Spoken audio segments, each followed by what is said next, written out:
Hello everyone. सो आज का अपना वर्ड है कैटेगरी। कैटेगरी का मतलब क्या होता है, आपने काफ़ी बार सुना होगा। आप किस कैटेगरी के अंदर आते हैं या आप कौन सी कैटेगरी के अंदर है। तो कैटेगरी को बेसिकली वर्ग कहा जाता है। वर्ग बहुत ही टिपिकल हिंदी नेम है, यूज़ नहीं करते लोग। इसकी जगह पे श्रेणी यूज़ करते हैं, यार किस श्रेणी के अंदर आते हो। जैसे आप अपने हिंदुज़्म में ये भी है कि हिंदुज़्म में वर्ण व्यवस्था जिसे कहते हैं कि आप क्षत्रिय हैं, ब्राह्मण है या शूद्र है या वैश्य हैं। तो इसी तरह से वर्ण व्यवस्था होता है, वर्ग व्यवस्था होती है, वर्ण व्यवस्था होती है। इसी तरह से कैटेगरी होती है कि आप कौन सी कैटेगरी के अंदर आते हैं, ओबीसी है या इस तरह से।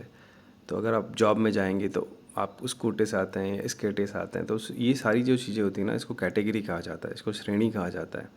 तो इसमें और बहुत सारे वर्ड होते हैं, जैसे कि कैटेगरी का नाम, श्रेणी का नाम क्या है, कैटेगरी मैनेजर। अच्छा, आपका कैटेगरी मैनेजर कौन था। कैटेगरी मतलब जो आपको जोन दे रखा था, वो पूरी कैटेगरी किसके अंडर में आती थी, उसका मैनेजर कौन था। ये कैटेगरी मैनेजमेंट करके भी वर्ड आता है। तो कैटेगरी के साथ साथ में भी बहुत सारे वर्ड बनते जाते हैं।